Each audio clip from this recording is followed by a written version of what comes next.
welcome back to my channel. This is Zahira here, and we're back with another video. And in the interest of trying to make these videos a little bit shorter, I'm going to try and upload more than one video per week. So bear with me, let's see how this one turns out. So something was uploaded pretty recently where content creators have had the privilege of having been invited over to a server on Discord to be speaking directly with Jeff and the gang. Now, unfortunately, as I am not a content creator as big as the rest of them, I was not invited. So the only thing that I can do is just cover what it is that they found by asking questions. And of course, they are pretty awesome content creators. If you're not familiar with them already, there is a link in the description below to both their channels. One, of course, is my favorite Englishman, Stylosa, and the other one is my favorite talker because he has all this enthusiasm that I can never really express on my videos. Would be Frito in your Overwatch. They're both really amazing content creators, and I would definitely advise to check them out if you haven't already. And we're gonna start off basically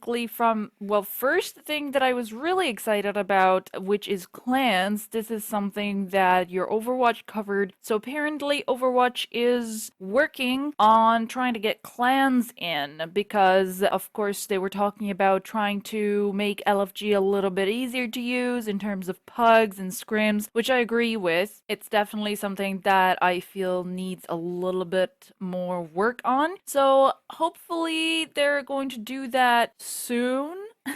The way it was phrased is that it's something that's gonna come out soonish. What your Overwatch speculated was that most likely it'll come with Overwatch 2. I'm hoping that it'll be before that, simply because Jeff did mention clans more than once in the past. Now, they have been working on Overwatch 2 for many years now already, so there was a chance that the reason he was talking about it was because he knew it was going to be incorporated in Overwatch 2. But what I'm hoping is that since they aren't releasing heroes before Overwatch 2, they have confirmed that. I'm hoping that they're going to drop some other goodies along the way before Overwatch 2 comes out, just to kind of keep the player base going and wanting to engage with the game before they wait for Overwatch 2. So I'm hoping that one of these things will actually be the clan idea or guild idea, and hopefully that will be easier, because I think it is a great idea if you have a team but you've got a bunch of friends. You know, it's really hard to find they're online and stuff like that. You have to kind of go by alphabetical order and just have a look at them and see if they're online and, you know, all that stuff, and then try to add them all. But if you're a part of a clan, then you can just look at the clan and see like who's online, who is not, and that might even include your coaches and assistant coaches. So I think that's definitely a great idea. The next thing that was covered a little bit by both was, of course, whatever is going to come up on the experimental card, which is something that Jeff has already talked about, which will be covered in the next video. And of course, then another thing that I was really excited to see that it was getting talked about was the problem of Smurfs. Apparently, Jeff also agrees with the statement that I made not too long ago in my previous video, where Smurfs that queue with friends because their friends are just not the same rank is a totally different issue from Smurfs who are simply there to basically feel like gods and going, hey, you know, I can just troll in this game and throw it, or, you know, win this one, lose the next one. And that's just because, of course, they just want to stay in lower levels so that they can pretend to be amazing players, and that's just because they're in a rank that they don't belong in. And he really doesn't like those types of guys, and they're trying to address that issue, and I love that statement. I really wish that I could show screenshots and stuff like that. Unfortunately, there's none of that. I know that you're used to me popping up little screenshots of stuff that I'm saying, but I can assure you this is stuff that was said. You just have to go check out their YouTube videos. They're the ones who were the sources, but it's something that I'm just really happy that Jeff actually said this. I just wish I could see it with my own eyes, because they've never really addressed the Smurf problem in any real way, shape, or form. I believe at one point it was even said that Smurfs weren't a problem. So it was something that really, I mean, it's really close to my heart. I was in bronze for a really long time, and a huge issue in bronze when you're not very good is Smurfs, and even a gold player can seem like a god when you're really bad at the game and you're just stuck in there. And a gold player can, in fact, actually just spawn camp you directly, because when you're in bronze, most of the time you're in bronze either because you don't know the game well at all, you don't know the maps, you don't know how the mechanics work, or simply because you've got really bad equipment. So if you've got really bad equipment, you're coming out of spawn, maybe you've got lag, something like that, and you're kind of standing still, but you're just outside of your spawn. Technically, that should be safe in a bronze to bronze game, but if there's a gold player that's spawn camping you, it's not.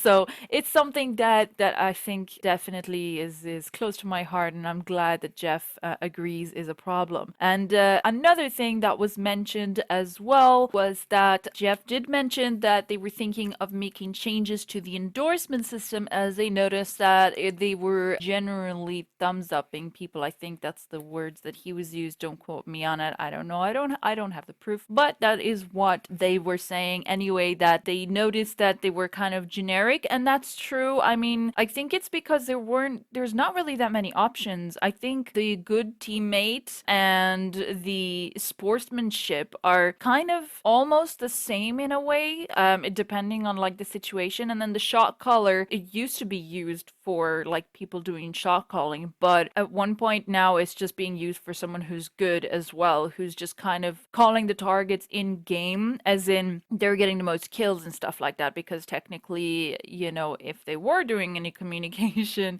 they would be calling out, you know, get this guy, get this other guy, but they're doing all the killing. So, I mean, I guess it's all kind of together. So yeah, I'm really happy that they're going over, because as soon as that came out, the first thing that I thought of was, why aren't there more options? Why aren't there more options for us to choose? Like if someone was a shot caller, someone was even just a good support, or like someone with good positioning. You're fighting against someone like an immortal Mercy. You're trying to kill her and it's impossible because she's so good at her positioning. You're gonna want to give that to the enemy Mercy, you know? Or maybe if someone's like a really good shield tank and, you know, like, I don't know, good good defense.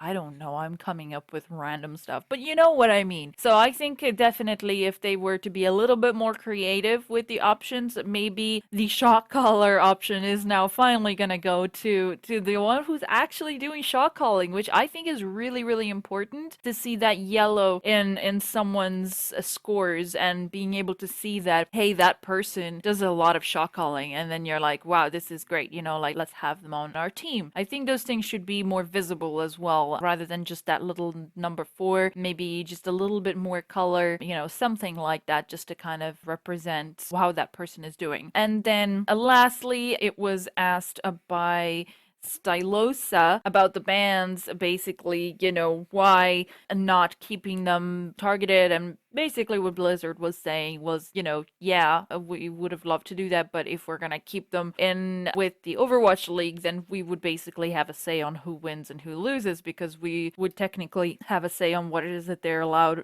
and not allowed to play. And then there's that whole big thing that they obviously would need to avoid. So that answer makes a lot of sense. So there's a lot of juicy juiceness on that, and I really wish I was on that Discord server, but you know, can't have everything in life. So this is really it for today. Thank you very much for watching the video. If you liked the content, please do press the like button. I keep saying do before it. I don't know why. I just can't help not saying it. But do press that like button, and subscribe if you would like to know when I upload next. Make sure that you press the bell icon, otherwise it's not going to notify you. And yeah, that's it really. There's a Discord server at the bottom in the description. If you would like to join it, feel free. There's lovely people over there. We do meet up sometimes for games, so do join the community if you would like to. I will try and organize some hugs and stuff as well. I did do it once. It was a bit of a fail with tech issues, but we're gonna try and do it again. Hopefully there won't be any more tech issues. That is it for today. Thank you so very much for watching, and I will see you next time. Bye!